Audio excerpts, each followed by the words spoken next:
Today we are at the Harriet Beecher Stowe House, and we are in Lyman Beecher's study.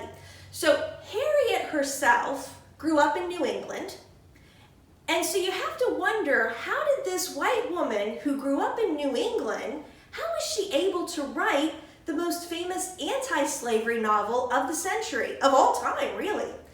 So that's kind of the things that we talk about and the things that we learn, discover as you go through a tour of the Harriet Beecher Stowe house. In 1832, the Beecher family moved here to Cincinnati. Harriet, she grew up in New England, was a very large, well-educated family. Harriet herself got to go to school. She started teaching at her sister's school when she was only 16 years old.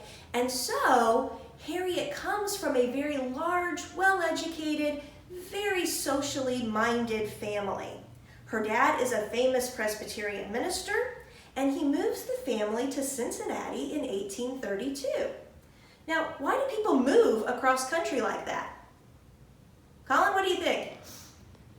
For like jobs. Jobs, exactly. And that's why the Beecher family moved. They moved because Lyman Beecher got a new job. He's now going to be the president of the Lane Theological Seminary. Here, there's a picture of it right over here. So Harriet, because she's 21 and not married, she comes with the family as well. She comes to Cincinnati, and now all of a sudden she starts mixing and mingling with all of these different people, including people who are pro-slavery, people who are anti-slavery. There's a large free black community here in Cincinnati, and she's meeting immigrants, both German and Irish immigrants, and right across the river in Kentucky, she's meeting slaveholders and enslaved people.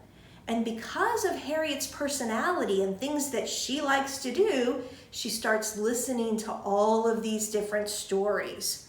So Harriet now knows lots of different people and is listening to their stories. Also, one of the big events that take place at her father's college, the Lane Theological Seminary, is the Lane Debates, led by this guy, Theodore Weld, who is a student at the college. He gets together with his fellow students. They're debating two forms of anti-slavery, which is abolition versus colonizationist.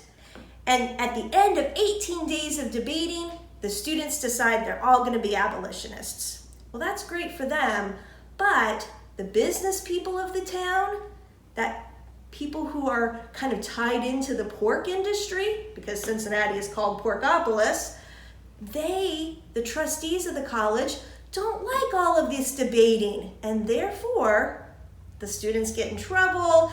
It becomes a big mess with freedom of speech issues, and eventually the students, most of them, leave to go to Oberlin College.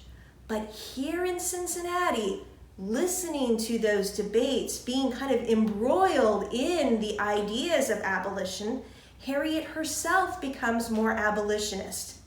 This room, as Lyman Beecher's study, is where a lot of the discussions between students and faculty and trustees would have taken place.